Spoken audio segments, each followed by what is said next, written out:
Hi, my name is McKinley. Thanks for clicking. I really appreciate it. Before we go any further, I just want to thank Pittsburgh Zombie for giving me a special shout out in one of his videos. And I want to say hi to all the people that are watching this video because they were recommended to my channel because of Pittsburgh Zombie. So that was pretty cool. And I hope you enjoy the content that I'm going to be sharing with you today in this video, which is my 3 favorite books and my favorite cover of the week for the week of July 7th, 2021. I don't know why I always have trouble remembering what year it is, but if you've watched any of my previous videos, you'll always hear me stumble when I get to the year because I have to think about it for a second. But that's neither here nor there. Let's talk about comic books. And before I can tell you the 3 best reads of the week and my favorite cover of the week, I want to show you what I bought so you know what we're dealing with here. And if there's anything that I didn't get that you thought was good, let me know in the comments below because I like reading. So let's check out the haul. And this was, holy cow, a pretty darn big haul. But like I've said before, just because you got a big stack of books, it doesn't mean that all those books are going to be considered in the options or the eligibility for best book or best cover. Before we go through the stack, though, I do want to say that that haul is not as bad financially as it looks because my comic shop, my LCS, Comicopolis, has a deal where every $120 you spend, you get 15% off your purchase. So this purchase, I filled up one of those cards, and this purchase, I got 15% off, which means I saved over $8. So at least 2 of these books were free, if you think about it that way. Now let's go ahead and look at the haul. And the first 2 books in the stack aren't going to be considered for best book or best cover because they are image first. I got the Ice Cream Man #1 image first, and I finally got Spawn #1. Didn't spend $25 on it.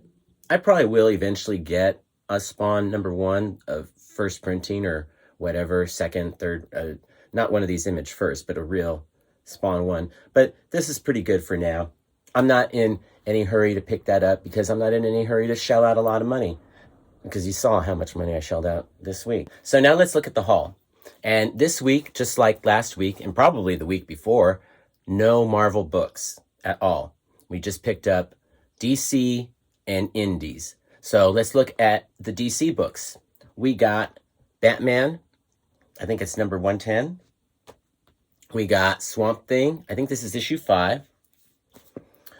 This is the B cover for The Nice House on the Lake by James Tynion. And the cover is by, oh gosh, what was his name? Radhanan Krishnan? Something like that. I like this cover. It's a pretty sick cover. We got Wonder Girl. Finally, this came out. It seems like it was supposed to come out like a few weeks ago. But I don't know. I could be wrong. I honestly am often wrong.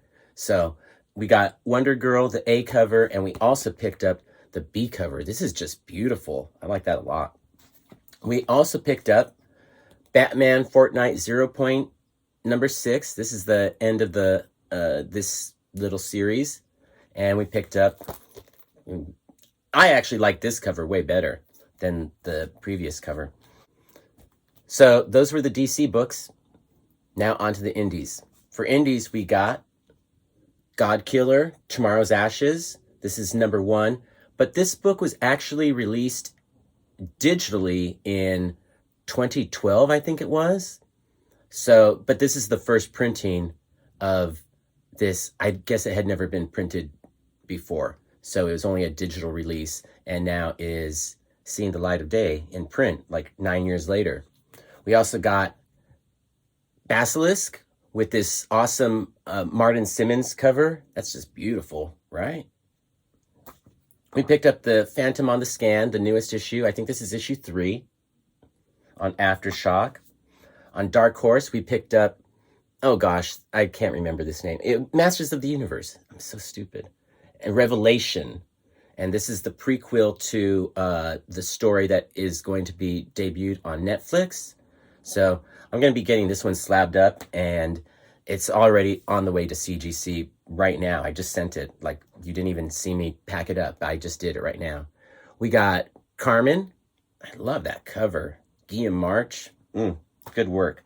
That book is another book that was published, I guess, in last year in maybe France. I forget already. And rounding out the list, or my, not the list, but what was in my pool box, the newest issue of Geiger. And this cover is really awesome too. Check that out. That's pretty sick. I like that one more. Obviously, I liked it more than the other covers because that's why I bought it, right? So now that you've seen the haul, let's talk about the best cover of the week. There were a lot of really good covers this week. This Batman cover by Jock was, it's simple, but very dramatic, and I like that one a lot. I also really loved this Wonder Woman cover. That's really nice. I prefer, or I guess it's not Wonder Woman, it's Wonder Girl. I would have preferred a Joelle Jones cover, but that one was pretty darn sick. Also, this cover for God Killer was, I think, really neat too. I like that one a lot. This Martin Simmons cover for Basilisk is just awesome, I think. I mean, seriously, that could have been cover of the week. So could any one of these that I'm showing you right now. Any one of these could have been cover of the week, because look at that Geiger. That's pretty sweet too. But my favorite cover of the week, without a doubt, hands down, is this Brian Boland cover for Swamp Thing number 5. Yeah, number 5 by Rom V. It just, oh my golly, look at that cover. Look how beautiful that is, how well done. I really like this cover a lot, and that's why it's the cover of the week. Let me know what your favorite cover of the week was in the comments below, especially if it's a cover that I didn't have in this haul, because I want to know more about it. So now let's talk about the 3 best reads of the week. Actually, before I talk about the 3 best reads of the week, I have to talk about 2 comics that could have been in the top 3 if this week hadn't been so good for comics. And one of them is Basilisk number 2 by Cullen Bunn. Cullen, right? Anyway, this book is disturbing. It's really good. And if it had been any other week, it would have definitely made the top 3. The other book that would have made the top 3 if it had been any other week, or a lighter week at least, is Batman Fortnite 0. I think that's the full title, number 6. And this wraps up the series. I enjoyed it a lot. You know, I've been enjoying this whole series a lot. You know, I'm a Batman fan, so I don't want to say I have a bias towards Batman stories, but I enjoyed that story a lot, even though it's not like a part of the canon or whatever. It's just like a throw-off video game thing, but it was still a good story, and it's over. I'm not sorry to see it end, but I enjoyed every single issue. And if it had been any other week, that issue would have definitely made the top 3. So what did make the top 3? Well, let's start with the number 3 book for me, and that was Geiger.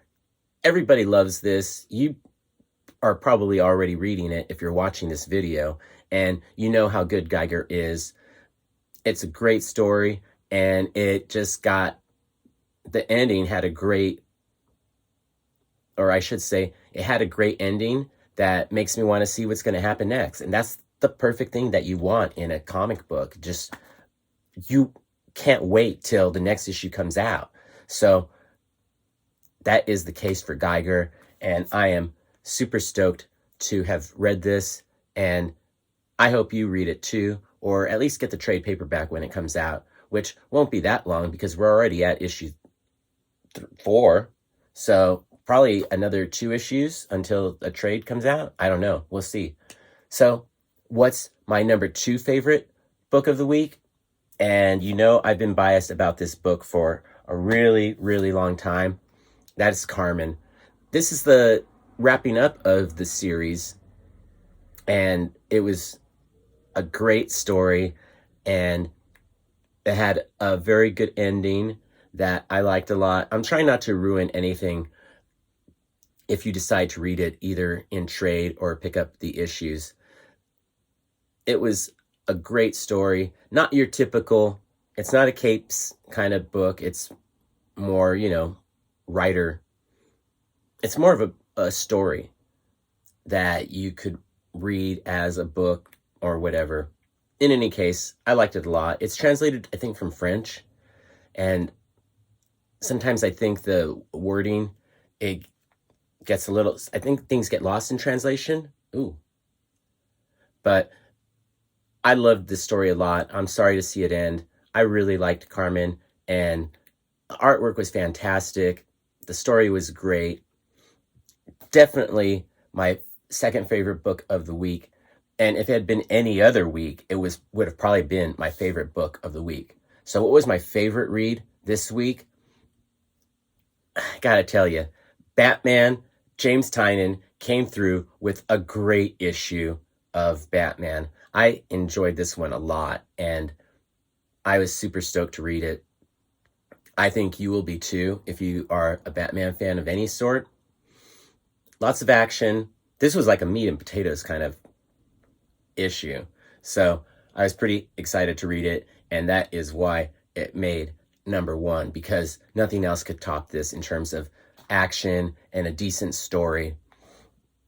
It was good. James Tynion, kicking butt as always. He also did Nice House on the Lake this week, and that one for me was a little bit slower, and that's why it didn't make the top 3. I'm sure other people are having it in their top 3 for sure, or their best book of the week, but not me. I just gotta call it like I see it. I say I don't play favorites, but you all know I like the Batman a lot. So in any case, that was my favorite book of the week. Batman I think it's 110. I don't have to think. I can just look at the cover. It is 110. So thank you for watching. I really appreciate it from the bottom of my heart. Thank you to everybody that started watching this video because of Pittsburgh Zombie. That's darn cool of him and of you for listening to his advice and coming and checking out the vid. So I appreciate that, like I said, and please like, share, subscribe, do all that other YouTubey stuff that all the other YouTubers say, because I feel the same way, or whatever, you know what I mean. But I'm going to end this video the way I always do by saying peace, love, Bunny, and Bear.